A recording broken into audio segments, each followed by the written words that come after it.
चलिए आगे बढ़ते हैं इस वीडियो के टॉपिक के ऊपर। इसके पहले भी कुछ वीडियोस मैं पब्लिश कर चुका हूँ। वो वीडियोस अगर अब तक आपने नहीं देखे तो आप चाहिए तो हमारे चैनल के वीडियो सेक्शन में जाकर उन वीडियोस को देख सकते हो।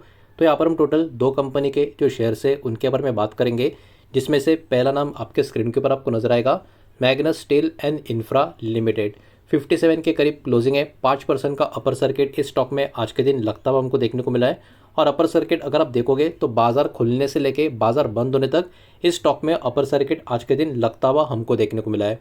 सबसे पहले इस स्टॉक का लॉन्ग टर्म का पैटर्न अगर आप देखोगे तो लॉन्ग टर्म का पैटर्न प्रॉमिसिंग नज़र नहीं आएगा। क्यों नज़र नहीं आएगा?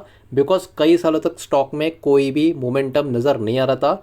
बस अभी 1-2 साल पहले स्टॉक में अचानक से काफ़ी बड़ा मोमेंटम आ गया, स्टॉक 200 रुपये के ऊपर गया और वही स्टॉक अभी गिर के फिर से 60 रुपये के आसपास ट्रेड करता हुआ हमको देखने को मिल रहा है।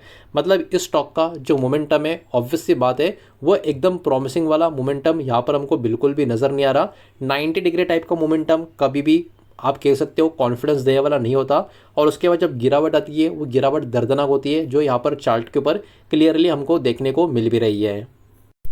तो भी चलिए आगे बढ़ते हैं। इस स्टॉक में अपर सर्किट इतना मजबूत लगा है तो कुछ ना कुछ तो खबर एक्टिवेट होगी। वो खबर है क्या, जरा इसको हम समझने की कोशिश करते हैं।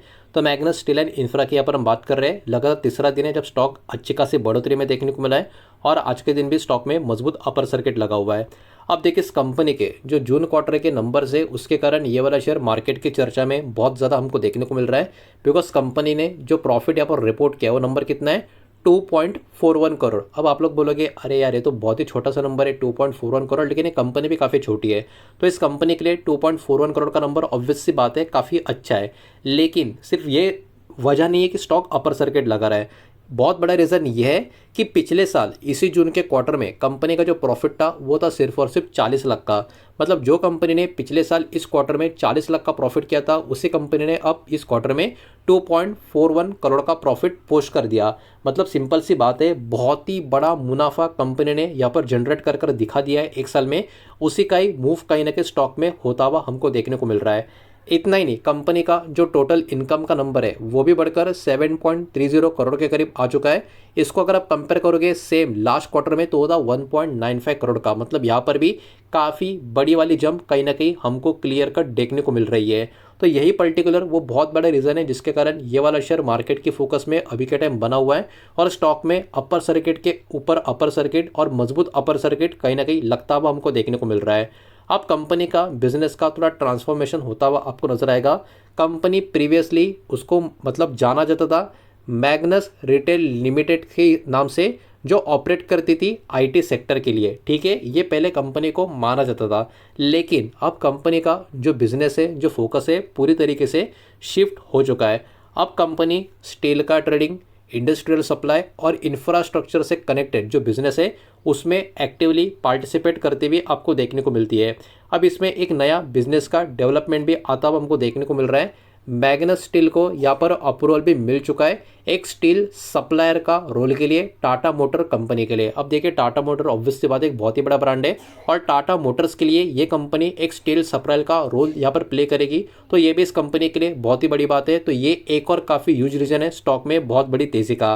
अब इस अरेंजमेंट के अंतर्गत कंपनी सप्लाई करेगी स्टील के जो मटेरियल्स है ऑटोमेटिव प्रोजेक्ट्स गुजरात और महाराष्ट्र में जो होंगे उसके लिए। तो कहीं ना कहीं ये एक बहुत ही बड़ा रीज़न अभी के टाइम स्टॉक के तेज़ी के पीछे कहीं ना कहीं माना जा रहा है। लेकिन फिर भी बाजार बहुत सारी चीज़ों के ऊपर यहाँ पर फोकस रखेगा, जैसे कि इनका जो है नया बिजनेस का मॉडल है वो अभी भी शुरुआती फेज़ में आपको देखने को मिलेगा, अर्ली स्टेज में आपको देखने को मिलेगा।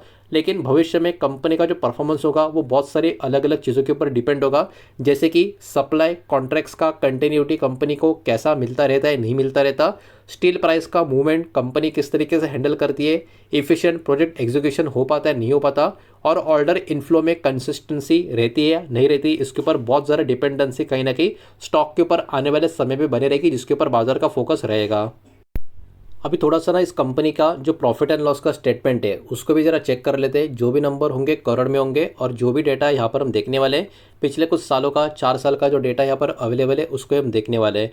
तो देखिए भले ही कंपनी के क्वार्टर के नंबर काफ़ी अच्छे आ चुके हो, लेकिन पिछले कुछ सालों से स्टॉक का परफॉर्मेंस कैसा है नंबर्स के हिसाब से वो भी देख लेते हैं। 4 साल पहले कंपनी का नेट प्रॉफिट कितना था, कंपनी लॉस में थी 0.29 करोड़। उसके बाद कंपनी का फिर से लॉस बढ़ गया 0.38 करोड़ का लॉस। उसके बाद कंपनी प्रॉफिट में आ गई 0.06 करोड़ के और अभी पिछला फाइनेंशियल ईयर कंपनी का प्रॉफिट 4.51 करोड़ के आसपास का है। मतलब ये कंपनी पहले 4 में से पहले 2 साल लॉस में थी, उसके बाद में थोड़ा प्रॉफिट में आना शुरू हो गई और पिछला फाइनेंशियल ईयर कंपनी का प्रॉफिट काफ़ी अच्छा खासा बढ़ा है। तो कहीं ना कहीं ओवरऑल नंबर्स तो अभी के टाइम ठीक ठाक आपको नजर आएंगे। बहुत छोटे साइज की कंपनी है, ये बात भी आप लोगों को यहाँ पर ध्यान में रखनी होगी। थोड़ा सा आगे बढ़ते हैं, अब चेक करते हैं कंपनी का शेयर होल्डिंग पैटर्न का डेटा। जून 2026 का जो होल्डिंग है यहाँ पर अवेलेबल है, उसके हिसाब से होल्डिंग को चेक करेंगे। अब देखिए इसमें प्रमोटर की होल्डिंग कितनी है। प्रमोटर की होल्डिंग सिर्फ और सिर्फ 12.19% की है। 46 से प्रमोटर की होल्डिंग 12% पे आ चुकी है और पब्लिक होल्डिंग जो 54 के आसपास थी वो 88 के पास जा चुकी है। तो किसी भी तरीके से ये कंपनी का जो शेयर होल्डिंग पैटर्न है बिल्कुल भी आपको प्रॉमिसिंग नज़र नहीं आएगा। जिसको हम एक मजबूत अच्छा पैटर्न बोलते हैं, वो पैटर्न यहाँ पर हमको देखने को नहीं मिल रहा। ये बात आपको यहाँ पर ध्यान में रखनी है। तो अब चलिए आगे बढ़ते हैं दूसरे शेयर की तरफ। दूसरा शेयर आपके स्क्रीन के सामने आ चुका है, लेकिन इसका डेटा देखने से पहले वीडियो को प्लीज़ लाइक कर देना, वीडियो को शेयर कर देना। पहली बार चैनल पर आ चुके हो तो चैनल को भी सब्सक्राइब जरूर कर देना। नेक्स्ट अगर दोस्तों Andrew Yule and CO limited या कंपनी लिमिटेड। अब बात करें इसकी अभी की 30 रुपीज़ के आसपास की क्लोजिंग है, 29.30 के करीब का क्लोजिंग है। 16% की तेज़ी इस स्टॉक में आज के दिन हमको देखने को मिली है। इस स्टॉक में एक्चुअली बहुत ही बड़ी अपडेट आज के दिन आते हुए हमको देखने को मिली है, उसको यहाँ पर हम चेक करेंगे। उसके पहले इस स्टॉक का भी ज़रा लॉन्ग टर्म का पैटर्न देख लेते हैं। अब इस स्टॉक का लॉन्ग टर्म का पैटर्न देखोगे तो कुछ खास पैटर्न नहीं है, बिकॉज यहाँ पर ना कोई अच्छा तेज़ी का मोमेंटम है, ना कोई बहुत ज़बरदस्त टाइप का गिरावट का मोमेंटम है। तेज़ी गिरावट यही स्टॉक में होता हुआ नजर आ रहा है। आप देख सकते हो 1998 में स्टॉक का प्राइस 25 रुपये के आसपास का था, अभी प्राइस 30 रुपये के आसपास चल रहा है। मतलब समझ जाओ और लॉन्ग टर्म से लेके अब तक 1998 से लेके अब तक 18% की तेज़ी आपको देखने को मिली है। तो स्टॉक ने लॉन्ग टर्म में तो कुछ खास किया नहीं है, वॉलेटिलिटी बहुत देखने को मिली है। बीच में स्टॉक आप देख सकते हो 100 रुपये के आसपास भी चला गया था, लेकिन ये भी कुछ खास रिटर्न तो होंगे नहीं।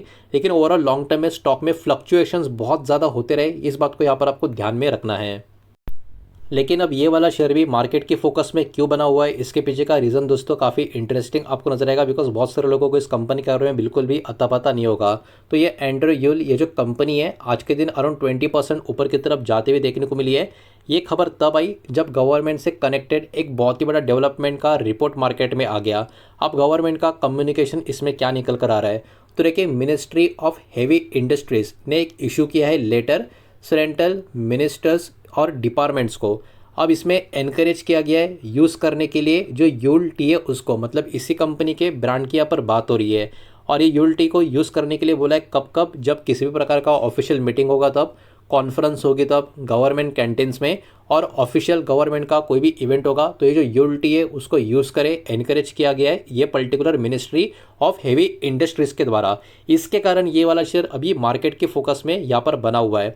अब इस कंपनी के बारे में थोड़ा सा हम देखने की कोशिश करें तो नाम लगकर ऐसा लगता होगा कि ये बाहर की कंपनी है, लेकिन ऐसा नहीं है। Andrew Yule and company limited की बात करें तो ये एक सेंट्रल पब्लिक सेक्टर एंटरप्राइजेस यानी सीपीएसई कंपनी आपको देखने को मिलेगी। ये कंपनी एक्चुअली ऑपरेट करती है administrative control ministry of heavy industry में। तो कहीं ना कहीं ओवरऑल ये कि बाहर के देश की नहीं अपने देश की कंपनी आपको देखने को मिलेगी। इवन एक सरकार के कंट्रोल की नज़र आ रही है आपको यहाँ पर। साथ ही साथ कंपनी मैनेज करती है टी स्टेट असम में भी और वेस्ट बंगाल में भी, ये बात यहाँ पर आप ध्यान में रखें। अब इसमें इस कंपनी के बहुत सारे टी के प्रोडक्ट्स भी आपको देखने को मिलेंगे। इनका जो मेन ब्रांड है यूल टी नाम से, इसमें कंपनी बहुत सारे अलग अलग टी ऑफर कर, जिसमें दार्जिलिंग टी, आसाम टी, उसके बाद बहुत सारे अलग अलग टीज़ आप देख सकते हो। ग्रीन टी हो गया, फ्लेवर टी हो गया, CTC, Orthodox T, doors T, बहुत सारे आप यहाँ पर वीडियो पॉज करके इसको पढ़ सकते हो। अब एडिशनल इन्फॉर्मेशन की बात करें तो मिनिस्ट्री के अकॉर्डिंग यूल टी कहीं ना कहीं सप्लाई करेगी पार्लियामेंट के, इसमें जो टी बोर्ड होता है उसके थ्रू। ये सारी चीज़ें यहाँ पर इन्होंने बोल दी है। ये जो प्रोडक्ट्स हैं ऑनलाइन प्लेटफॉर्म के ऊपर भी अवेलेबल होंगे कस्टमर के लिए। मिनिस्ट्री ने यह भी नोट किया है कि ये जो ब्रांड है कस्टमर फीडबैक से भी पॉजिटिव फीडबैक्स यहाँ पर कहीं ना कहीं रिसीव कर रहा है। तो ये सारी चीज़ें भी यहाँ पर इन्होंने मेंशन करके रखी है। हालांकि कंपनी लगातार बहुत सारे फाइनेंशियल चैलेंज भी यहाँ पर फेस कर रही है, इस बात को भी आपके ऊपर भूल लेना चाहिए, जो डेटा अभी मैं आपको यहाँ पर दिखाने वाला हूँ।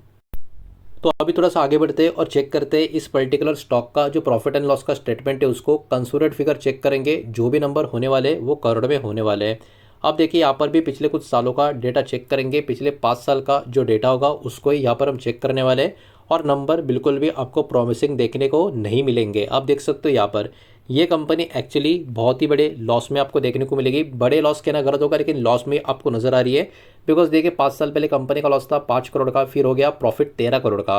उसके बाद फिर से कंपनी का लॉस हो गया 47 करोड़ का, फिर लॉस हो गया 3 करोड़ का, और अभी लॉस है 19 करोड़ का।